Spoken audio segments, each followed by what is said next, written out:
हरे कृष्ण। दंडवत प्रणाम सभी भक्तों को। Please accept my humble obeisances. मंगलाचरण कर लेते हैं पहले। ओम अज्ञानतिमिरान्धस्य ज्ञानाञ्जनशलाकया चक्षुरुन्मीलितं येन तस्मै श्रीगुरवे नमः। श्रीचैतन्यमनोभीष्टं स्थापितं येन भूतले स्वयं रूप कदा मह्यं ददाति स्वपदान्तिकम्। वन्देऽहं श्रीगुरो श्रीयुतापदकमलं श्रीगुरुन् वैष्णवांश्च श्रीरूपं साग्रजातं सहगण रघुनाथान्वितं तं सजीवं साद्वैतं सावधूतं परिजनसहितं कृष्णचैतन्यदेवं श्रीराधाकृष्णपादान् सहगण ललिता श्रीविशाखान्वितांश्च। नमो ओं विष्णुपादाय कृष्णप्रेष्ठाय भूतले श्रीमते भक्तिवेदान्त स्वामिन्निति नामिने। नमस्ते सारस्वते देवी गौरवाणी प्रचारिणे निर्विशेष शून्यवादी पाश्चात्य देशधारिणे। हे कृष्णा करुणा सिंधु दीनबंधु जगतपते गोपेश गोपिका कांत राधा कांत नमोस्तुते। तप्त कांचन गौरांगी राधे वृंदावनेश्वरी कृष्णानुसुते देवी प्रणमामि हरिप्रिये। वाञ्छाकल्पतरुभ्यश्च कृपा सिन्धुभ्यैव च पतितानां पावनेभ्यो वैष्णवेभ्यो नमो नमः। जय श्री कृष्ण चैतन्य प्रभु नित्यानंद श्री अद्वैत गदाधर शिवासादि गौर भक्तवृंद। हरे कृष्णा कृष्णा कृष्णा हरे हरे, हरे राम राम राम हरे हरे। हरे कृष्ण कृष्ण कृष्ण हरे हरे, हरे राम राम राम हरे हरे। हरे कृष्ण। हरे कृष्णा। सभी भक्तों को मेरा दंडवत प्रणाम। Please allow me to speak and tolerate me, क्योंकि आज का जो टॉपिक है पिछले सत्र में हमने डिस्कस किया था।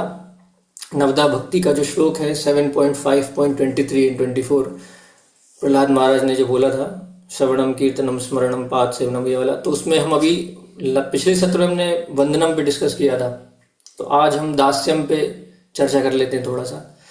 तो ये टॉपिक थोड़ा बहुत हाई है और I am not qualified to speak on this, but I will try to repeat what I have heard, तो please tolerate me. Srila Prabhupada translate करते हैं दास्यम, भक्ति जो है उसको बोलते हैं प्रभुपाद लविंग डिवोशनल सर्विस। तो ये जो सर्विस है दास्यम, ये फंडामेंटल एलिमेंट है सारे रसों में, चाहे वो सख्यम हो, वात्सल्य हो या माधुर्य हो। उसमें जो फाउंडेशनल एलिमेंट होता है वो दास्यम का होता है। दास्यम के बिना कोई रस जो है वो एग्जिस्ट नहीं करेगा। अब ये दास्यम जो है उसमें सर्विस तो है, लेकिन इसका एटीट्यूड कैसा होना चाहिए, प्रभुपाद एक्सप्लेन करते हैं। It is selfless loving attitude होना चाहिए, सेल्फलेस होना चाहिए मूड हमारा, और विथ लव एंड केयर। तो श्री चैतन्य महाप्रभु ने अपनी शिक्षाओं में बताया है कि डिवोशनल सर्विस का बेस्ट एग्जाम्पल है वो गोपियाँ है, एपिटोम सेल्फलेस सर्विस का। और मूड क्या है चैतन्य महाप्रभु समझाते हैं, दास दास दासानुदासा गोपी भर्तुर पद कमले और दास दासानुदासा। तो ये दास दासानुदास क्या है, बोलने में थोड़ा बहुत रिपीटेडली हम सुनते रहते लेक्चर में। तो आज हम थोड़ा एग्जाम्पल से समझने का प्रयास करते हैं, थोड़ा स्क्रिप्चर से। तो बहुत ब्रीफ में करेंगे, हम ज़्यादा डिटेल में नहीं जाएंगे। तो सबसे पहले हम देखते हैं महाभारत में एग्जाम्पल आता है जब अर्जुन जो है गुरुकुल में है और द्रोणाचार्य के सारे शिष्य हैं उस गुरुकुल में। तो द्रोणाचार्य जी जो है वो एक परीक्षा लेते हैं सभी शिष्यों की, just to test the qualities of the disciple. मतलब जो अपने शिष्य हैं उनका मादा कितना है वो देखना चाहते हैं, क्या क्वालिटीज है, कैरेक्टर क्या है उनका।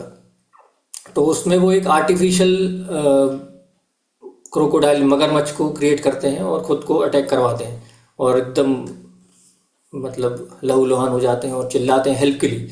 तो वहाँ पे सारे डिसाइपल्स हैं, वहाँ पर सब देखते हैं वहाँ पर, तो घबरा जाते हैं सब।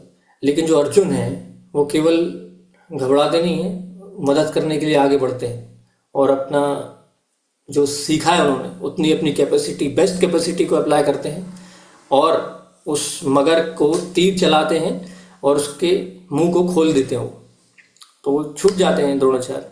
और द्रोणाचार्य जब आते हैं तो देखते हैं उनको बहुत लगा हुआ था, तो एकदम से वो हील हो जाते हैं। तो अर्जुन पूछते हैं कि ये कैसे हो गया, तब वो बताते हैं कि मैंने क्रिएट किया था, ये मैंने ही करा था ये। तो ऐसा उन्होंने बोला, ऐसा क्यों किया था। तो ये इंसिडेंट्स के बाद अर्जुन को सबको बताते हैं वो कि ये देखना चाह रहे थे वो कि आपके अंदर सेवा का भाव है कि नहीं है। दुख तो सबको हो रहा था कि मगरमच्छ ने पकड़ लिया है, लेकिन आउट ऑफ द कोर्स जाके हेल्प करने के लिए एटीट्यूड किसका था? अर्जुन का था। तो इससे क्या हुआ कि द्रोणाचार्य की नज़र उन पे फोकस हो गई। ये है क्वालिटी एक भक्त मतलब एक शिष्य की, ऐसा होना चाहिए। तो फिर हम आगे हम चलते हैं चैतन्य चरितामृत में। चैतन्य लीला में महाप्रभु ने हमें शिक्षा दी है। महाप्रभु खुद भगवान है, लेकिन भगवान जब भक्त बन के आ रहे हैं तो हमको शिक्षा दे रहे हैं। जो भी वो लीला करते हैं वो शिक्षा देने के लिए है। अभी वो भक्त के रूप में आए हैं तो वो बताते हैं कि अभी फर्स्ट एपिसोड है जो उनकी लाइफ का, जिसमें वो निमाई पंडित कहलाते हैं। He is a greatest scholar. अब भगवान से बड़ा स्कॉलर कौन होगा? तो वो किसी को भी डिफीट करते थे, आर्ग्यूमेंट करते थे। तो भक्त उनसे बहुत ज़्यादा खुश नहीं रहते थे, उनसे अट्रैक्शन बहुत ज़्यादा था, लेकिन उनका संग करने में हिचकिचाते थे, क्योंकि निमाई पंडित अभी निमाई पंडित के रोल में, पांडित्य वाले रोल में, और भक्तों को वो पसंद नहीं आता। तभी उसी लीला में महाप्रभु दर्शाते हैं कि स्कॉलरशिप जो है वो भक्तों को आकर्षित नहीं करती, भगवान को क्या करेगी। तो गया में जब वो जाते हैं और गया में विष्णु चरण देख के जब वो अट्रैक्शन उनको होता है, ऐसा वो रिवील करते हैं, तो ईश्वरपुरी वहाँ पर आते हैं। अब ईश्वरपुरी को केवल देखने मात्र से उनके अंदर भाव विभोल हो जाते हैं वो, और उनको लगता है कि why I am attracted to this person. तो उनके पास जाके वो सीधा बोल देते हैं कि प्लीज़ एक्सेप्ट माई हम्बल। वो उनको दंडवत कर देते हैं और उनसे रिक्वेस्ट करते हैं कि मैं आपसे बहुत आकर्षित हूँ, मुझे आप अपना शिष्य स्वीकार करें कृपया। तो वहाँ ईश्वरपुरी जी भी बहुत एलिवेटेड है, उनको पता है कि वो कौन है। तो कहते हैं कि आप शिष्य बनाने की बात कर रहे हैं, मैं तो आपको अपना जीवन देना चाहता हूँ। तो उसके बाद जब वो शिष्यत्व स्वीकार कर लेते हैं ईश्वरपुरी का, ईश्वरपुरी उनको अपने डिसाइपल बना लेते हैं, उसके बाद जो चैतन्य महाप्रभु जिस मिशन के लिए आए थे, दैट ही प्रोपोगेटेड। संकीर्तन मूवमेंट की शुरुआत जो थी वो इस एपिसोड के बाद होती है। तो इसमें हमें एक शिक्षा बहुत इंपॉर्टेंट है समझने के लिए कि आप किसी भी लेवल पे हो सकते हो, शास्त्र के लेवल पे, पंडित के लेवल, कुछ भी हो सकता है आपके साथ, लेकिन आपको जब तक गुरु की कृपा नहीं मिलेगी, जब तक आप उस आंदोलन में उसका हिस्सा नहीं बन सकते, उस मिशन में आप पार्टिसिपेट नहीं कर सकते। तो ईश्वरपुरी को ही उन्होंने क्यों चुना, इसके पीछे भी एक इम्पॉर्टेंट बात है। हिज होलीनेस सनातननाथ महाराज बताते हैं कि बहुत सारे डिसाइपल हैं माधवेंद्रपुरी जी के, लेकिन माधवेंद्रपुरी के जब जो लास्ट पास्ट टाइम का जो आखिरी एपिसोड है, उसमें वो एकदम हेल्थ उनकी डिटोरिएट रहती है और बेड रिडन रहते हैं वो, और स्टूल और यूरिन वो सब पास करते हैं। तो उस समय जो उनकी सेवा करते हैं, मीनियल सर्विस करते हैं, बिल्कुल सेल्फलेस होकर, वो ईश्वरपुरी हैं। और साथ में उनको कृष्ण स्मरण कराते रहते हैं, कथा करते रहते हैं फॉर हिज प्लेजर। ये देखकर माधवेंद्रपुरी हृदय से उनको आशीर्वाद देते हैं कि तुम मतलब you have please me at the most, utmost pleasure दिया आपने मुझे। तो ईश्वरपुरी ने क्योंकि माधवेंद्रपुरी को प्लीज किया, तो चैतन्य महाप्रभु ने उनको अपना गुरु बना लिया उस लीला में। तो इससे हमको ये पता चलता है कि how much it is important to be in a mood of humble servant. Servant होना कितना ज़रूरी है। केवल सर्वेंट होना ज़रूरी नहीं है, सेल्फलेस एटीट्यूड होना बहुत ज़रूरी है। हम सर्वेंट तो बन जाते हैं, लेकिन एटीट्यूड हमारा वैसा मैकेनिकल रहता है थोड़ा। ऐसे ही आगे चैतन्य चरितामृत में हम देखते हैं कि रामानंद राय और महाप्रभु का जब संवाद होता है, तो चैतन्य महाप्रभु चाहते हैं कि रामानंद राय संन्यास ले लें, अपनी सेवानिवृत्त हो जाए। तो जब प्रताप रुद्र महाराज को ये पता चलता है तो उनको सेवानिवृत्त तो कर ही देते हैं, साथ में रेम्युनरेशन पूरा दे देते फुल, कि आप बहुत ऑनर फील करते हैं वो। तो जब ये बात चैतन्य महाप्रभु को पता चलती है, हम शॉर्ट में बात कर रहे हैं, डिटेल में नहीं जा रहे हैं, तो चैतन्य महाप्रभु को जब ये पता चलता है कि उन्होंने ऐसा किया है, तो वो भागवतम से ही खुद श्लोक कोट करते हैं। चैतन्य चरितामृत में आता है 3.7.20 का वो श्लोक है, दुरापा ही अल्प तपसाम, विदुर जी ने बोला था, दुरापा ही अल्प तपसाम सेवा वैकुंठ वर्तमसु। मतलब जो वैकुंठ वर्तमसु है, मतलब one who is on the path back to godhead, उसकी कोई सेवा जो करता है, एक तो रेयर है। दुरापा मतलब it is not easily done, उसके लिए बहुत ऑस्टेरिटी लगती है कि आप किसी शुद्ध भक्त की सेवा कर पाओ, और अगर आप कर देते हो तो भगवान आपसे बहुत प्रसन्न होते हैं। वो बोलते हैं कि आपको मर्सी, उनको मर्सी जरूर मिलेगी कृष्णा की। और फिर हमें आगे पता है क्या होता है। ऐसे ही भागवतम में भी हम अगर हम देखें तो 51 चैप्टर में 10th कैंटो में मुचुकुंद जी की कथा आती है। इक्ष्वाकु वंश के एक बहुत महान राजा हैं, उसमें वो भगवान की कृपा उनको कैसे मिलती है। मुचुकुंद जी बहुत वेलरस, बहुत ही बड़े राजा हैं और बहुत गुड क्वालिटी, बहुत गुड कैरेक्टर है उनका। इतना अच्छा कैरेक्टर है कि धरती के राजा हैं और डेमीगॉड्स उनसे हेल्प मांगने आते हैं। वो बोलते हैं कि आप हमें असुरों के साथ लड़ने में मदद करिए। तो वो इतनी लंबी लड़ाई रहती है, इतनी लंबी लड़ाई करते हैं वो कि लड़ते लड़ते वो, क्योंकि वो डेमीगॉड्स के टाइम जोन में है, तो उनका जो पृथ्वी का जो समय है वो पास हो जाता है जल्दी। तो उनके फैमिली पर्सन्स, बच्चे, किंगडम सब निकल जाता है और ये उनको पता है। And but he still doing selflessly service for the demigods. अब डेमीगॉड कौन है? भक्त हैं भगवान के। तो भगवान जब ये देखते हैं तो बहुत खुश हो जाते हैं। तब वो बेनेडिक्शन मांगते हैं, देते हैं डेमीगॉड्स। तो मुचुकुंद जी कुछ नहीं बोलते, वो कहते हैं मुझे बस सोना है, बहुत समय से लड़ रहा हूँ, मैं थक गया हूँ।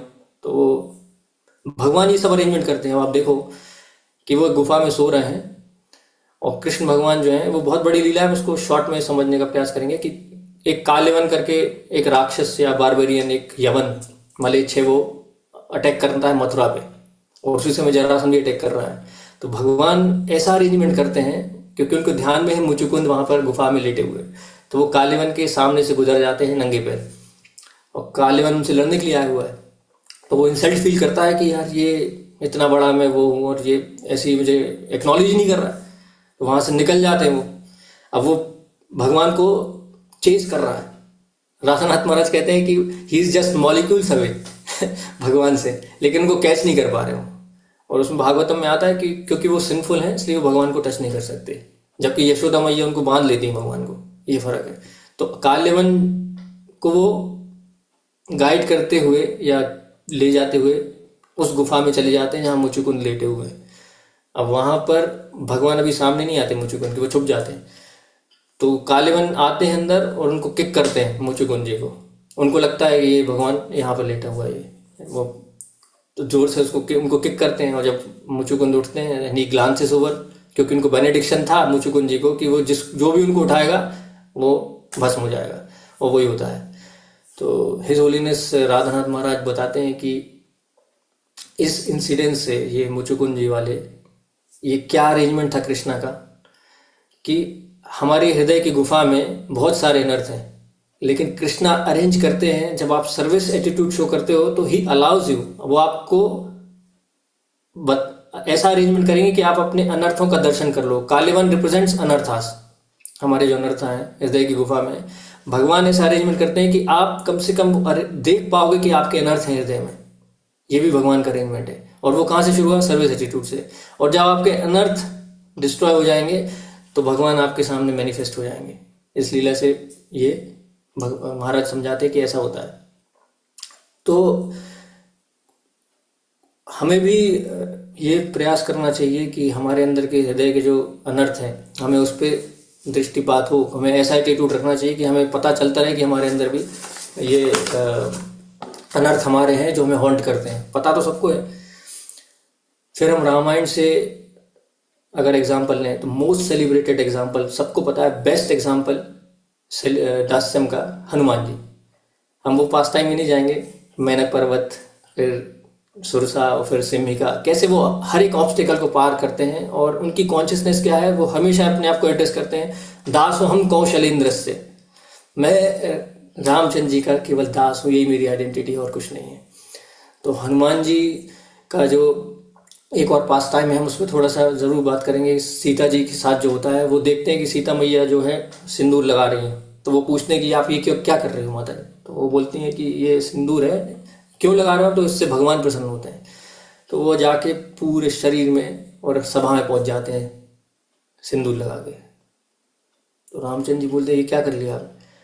तो कहते मैया से पता चला कि ऐसा लगाने से आप प्रसन्न हो जाते हैं। तो वो पूरे शरीर में उन्होंने लगा लिया। उन्होंने ये नहीं सोचा कि क्या कोई बोलेगा क्या नहीं बोलेगा। दिस इज द एटीट्यूड कि जो सर्विस का जो पीछे मकसद है वो प्रसन्न करना है आपके ऑब्जेक्ट ऑफ जो सर्विस है। केवल ये, अगर ये ऑब्जेक्ट है हमारा कि हमें प्रसन्न करना है, तो आप कोई भी ऑब्स्टिकल को पार कर जाओगे। और श्रील प्रभुपाद भी एग्जाम्पल देते हैं राधा दामोदर में, जो माता जी थी जब वो वहाँ पर रिसाइट कर रहे थे वहाँ पर, राधा दामोदरम भागवतम लिख रहे थे, प्रभुपाद ट्रांसलेट कर रहे थे उस समय। एक माता जी का एग्जाम्पल देते हैं शिला प्रभुपाद एक लेक्चर में कि वहाँ पर जो एक माता जी थी वो रेगुलरली यमुना से बकेट फुल ऑफ वाटर पूरा भरती थी और रोज के रोज लेकर आती थी। और उनके बारे में वहाँ शिला प्रभुपाद ने बोला कि she will definitely go back to godhead. क्यों? क्योंकि उनका सर्विस है, वो डायरेक्ट वेदिंग नहीं कर रही भगवान की वहाँ राधा दामोदर की, लेकिन क्योंकि वो जल वहाँ से लेके आना ये उनका रोज का काम था, बस उनकी ये सेवा थी और वो सेल्फलेसली कर रही थी बस इसी एटीट्यूड से वो बैक टू गॉडेड चली जाएंगी। उन्होंने वहाँ पुजारियों का नाम नहीं लिया, ऐसा नहीं कि वो नहीं जाएंगे, मतलब प्रभुपाद ने ऐसा बोला। ऐसे ही रामायण में एक और एग्जाम्पल देते हैं माता शबरी का, tremendous example of selfless attitude.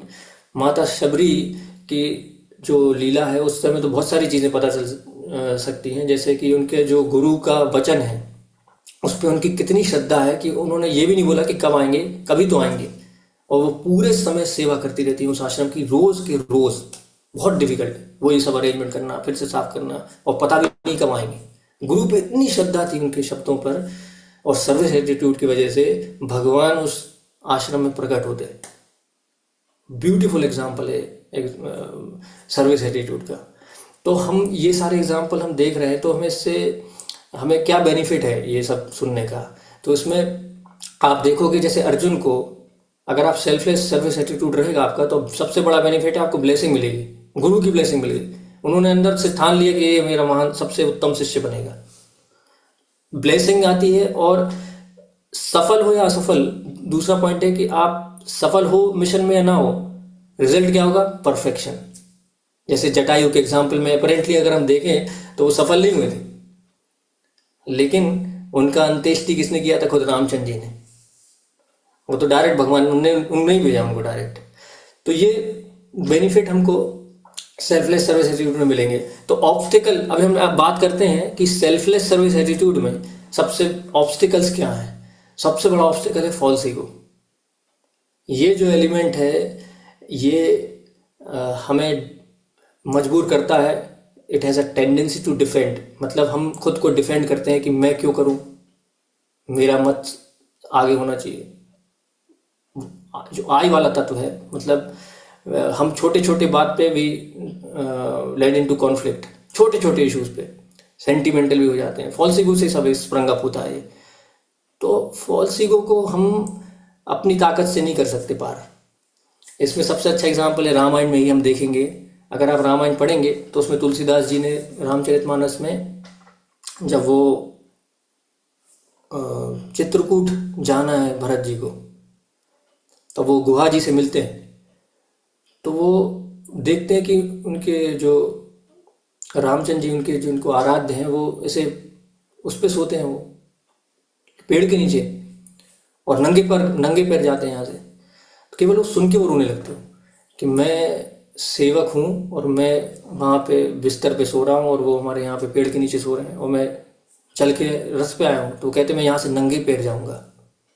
तो उसमें तुलसीदास जी बहुत अच्छा है, वो लिखते हैं कि सिर पग जाऊं उचित असमोरा, सब ते सेवक धर्म कठोरा। वो कह रहा है कि सिर के बल मुझे चल के जाना चाहिए, पैर से तो छोड़ दो, दूर की बात है। और बोलते हैं सबसे कठिन होता है सेवक का धर्म। बहुत सुंदर है वो वर्णन, जो है अल्टीमेट है। और वहां से जब वो चल के जाते हैं नंगे पैर, और जब उनकी जो कॉन्शियसनेस है उसमें वो खुद को कोसते हैं बार बार। और आप देखो भरत जी के पीछे का जो रिकॉर्ड है, इसको कहते हैं फॉल्स ईगो को टॉलरेट कैसे किया जाता है। पूरी दुनिया उनको क्रिटिसाइज कर रही है, दशरथ महाराज, कौशल्या माता, अयोध्यावासी, एक भी ऐसा नहीं था जो उनके सपोर्ट में था, but he tolerated the criticism and only focused on service. वो ये नहीं देख रहे थे कि मेरे ऊपर क्या लांछन लग रहा है, वो तो केवल भगवान की सेवा में अपने आप को सरेंडर किए हुए थे। तो हमें वहाँ से सीखना चाहिए। हम तो थोड़ा सा भी कुछ इशू होता है और हम टॉलरेट नहीं करते हैं, और हमें इधर उधर, हमारा क्योंकि फोकस नहीं ना गोल, तो हमारा डायरेक्शन इधर उधर हो जाता है। तो भगवान अलग अलग जगह पे ये मैसेज देते हैं भागवतम में भी कि 4.30.8 का जो परपोट है उसमें तो भगवान प्रभुपाद ने इतना अच्छा लिखा हुआ है उसमें लिखा है कि ओपिनियन, डिफरेंस ऑफ ओपिनियन हो सकता है, लेकिन फिर उसमें अगली लाइन में लिखते हैं कि actually in Krishna consciousness there are no different opinion, opinion एक ही रहेगा। एक कॉन्फ्लिक्ट होता है फॉल्स ईगो की वजह से।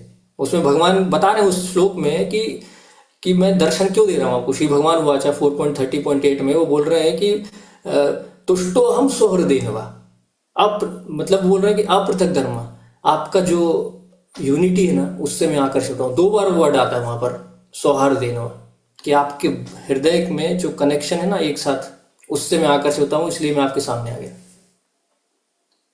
तुष्टो हम सौहृदयेनवा, आपकी यूनिटी से मैं प्रसन्न हो गया। और हम सो कॉल्ड डिवोटीज, छोटे छोटे, अभी मैं वो एकदम से हमको याद आया वो कार्तिक यात्रा में शायद डे 1 में महाराज ने बहुत अच्छा एग्जाम्पल दिया था।